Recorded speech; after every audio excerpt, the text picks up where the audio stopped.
Drew Alba here with Colby Watilo, manager of the Walla Walla Sweets, for another edition of Countdown with Colby. After a big win yesterday, you break a 4-game losing streak in West Coast League play. Tight contest. The starting pitching came through. What do you see out of Trey?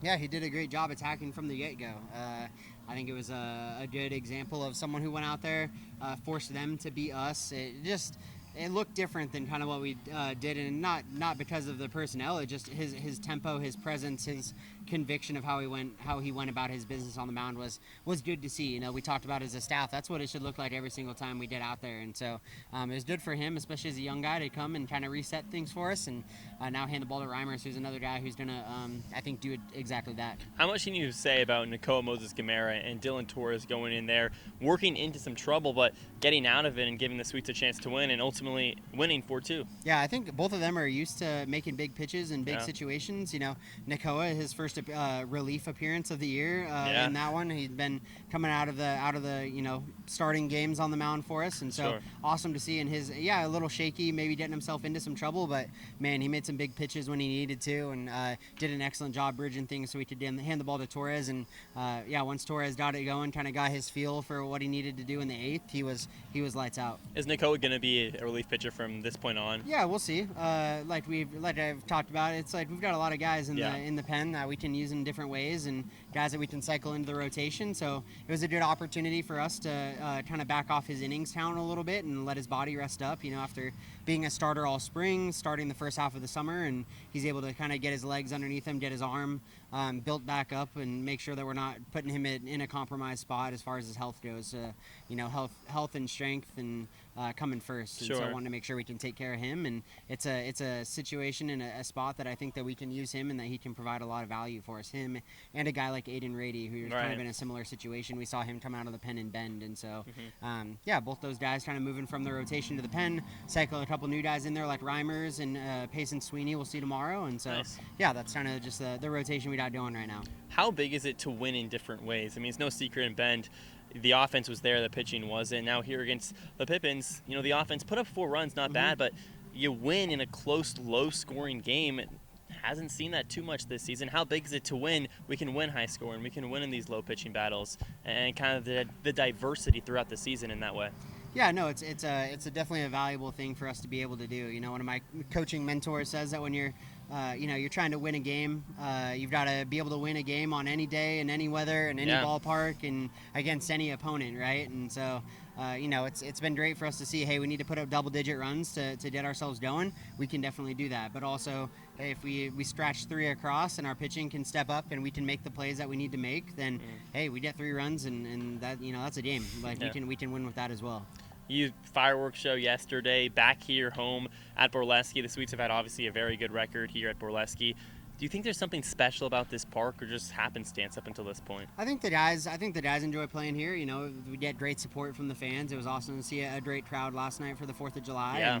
And, so I think that is a big part of it. I think there's also there's a routine that guys are able to settle into. There's a camaraderie piece of guys in the clubhouse and kind of just being around each other a little bit more throughout the day when we're here at home versus maybe being on the road and guys being in separate hotel rooms and whatnot. So I think that's maybe part of it, but I mean, I've been proud. I think we've come out and we've taken care of business at home. We put ourselves in at least position to win games majority of the time, and so it's been great to see. I have to ask Cole back in the lineup again. Is his legs hurting at all? He's been in there 5 games straight now. Yeah, we're asking him a lot. We're asking for him to do a lot. We kind of.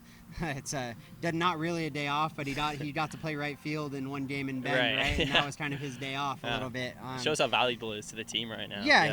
He's riding the hot hand, right? He's swinging the bat well. He's playing great defense in the outfield, so we're trying to get out of him what we can. And I think you could walk through the clubhouse and ask how guys are feeling, and no one's going to be necessarily feeling 100% every single day, but he's doing what he needs to do to recover and get himself in there. And we kind of put the ball in his court a little bit, and he said, hey, I want to go, let's go win a series, and then we can talk about getting a day after that. So. New guy in the clubhouse, Hunter Comine, comes in. Is that the expectation? He maybe takes some of the load off these outfielders that you've seen day in and day out? Yeah, he's going to help bridge some of that gap and come in. It's exciting to have him in the clubhouse, and yeah, he's going to be a guy who's able to step in, hopefully give some guys a little bit of a rest, like Gunnar Dial, another guy who hasn't really had many days off since he showed up here in Walla Walla. And so, yeah, I think Hunter's going to provide us some of that. It also allows some of those guys, those infield guys or utility guys we've been cycling into the outfield, might allow them to get a few more reps in the infield coming down the stretch and kind of be able to invest there a little bit. You know, we've seen, we've played okay defense, but we've definitely made our fair share of errors. And so some of that is, hey, maybe they're able to invest in their training a little bit on the infielder side so that when they do get plugged in, it's not I was in left field the last 2 nights and now I got to come in and play second base, you know, or come in and play third base. And they're seeing the game, which is great, seeing them from different perspectives. But there's also something to be said about being able to settle into a position and kind of settle into your fundamentals and your routine, for a certain spot. A guy I want to touch on, maybe the last specific guy, Zane Bidwell yesterday. I was super impressed with. Behind the plate, there was hardly any balls that got past him, and then he comes up with the 2 RBI single. Ultimately, that wins the game for the Sweets. How big has he been, you know, coming from a D3 or from a community college rather, and then going to a D3 college now here playing against guys at the D1 level, and he's really showing up in spades. Yeah, no, he's done an excellent job. I thought what he did yesterday defensively was a clinic.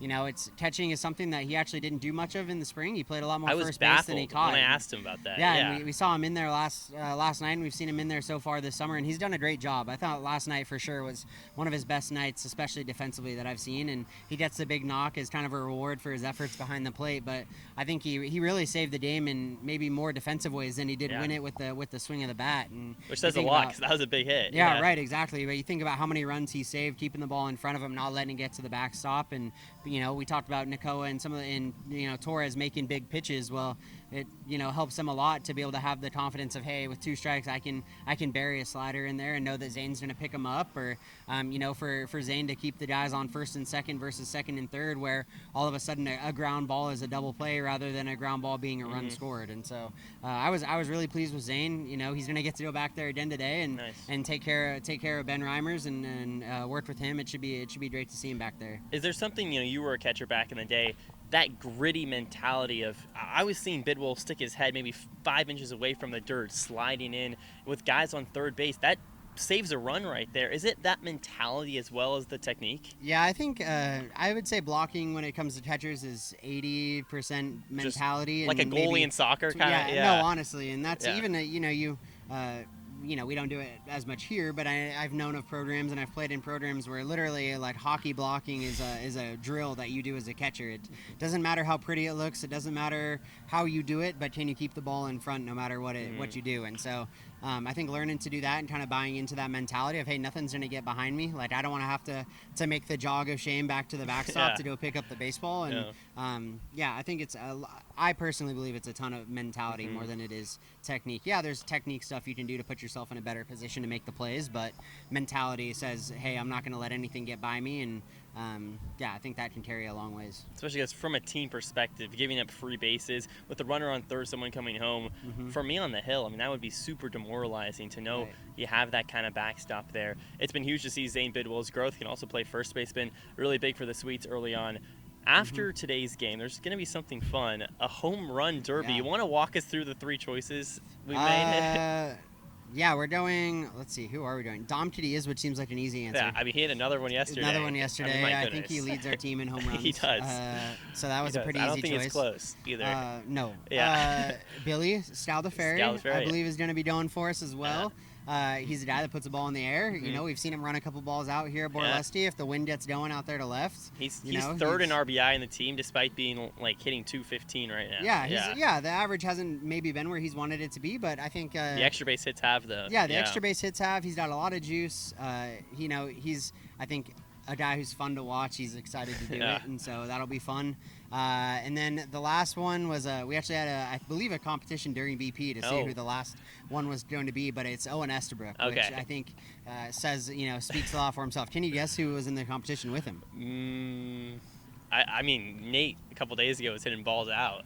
Nate Stuyvesant was our Nate was there, our yeah. choice. So Nate Stuyvesant was our honorable mention. We'll see, but I think Estabrook is gonna take Nate. it today. So I mean, Estabrook's legs are like tree trunks. He was walking in there. I was like, I don't know how you can't put that guy in the he's one of the guys. He's one of the guys where it's like, oh yeah, Estabrook's going, like, makes sense. Like, right. That sounds good. You picked him to go to the island with you for a reason. Yeah, right. I mean, we got to get him out there. That only checks out. So and he can hit bombs. Hopefully the Sweets not only hit bombs, but they also take a win. It leads us to our question of the day. Do you have any memorable home run derby memory? Like Ken Griffey with the backwards hat, or I remember Julio Rodriguez almost winning it his rookie year, stuff like that. Were you a home run derby guy? I'm hit and miss on actually watching the Major League Home Run Derby. Mine would be Adley Rutschman hitting from both sides of the plate in Seattle, I think, a couple years ago. That was pretty impressive.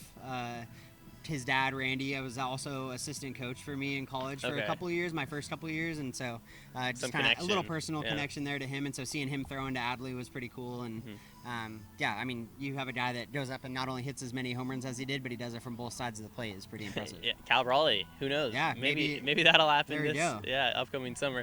All right, Sweets got a big one today, a chance to keep the battle of the Basin alive. Last question. The belt, it's still up for grabs. It seemed, not impossible, but you've gotten 2 of the 4 wins. Now you need 2 more. How do you get it done?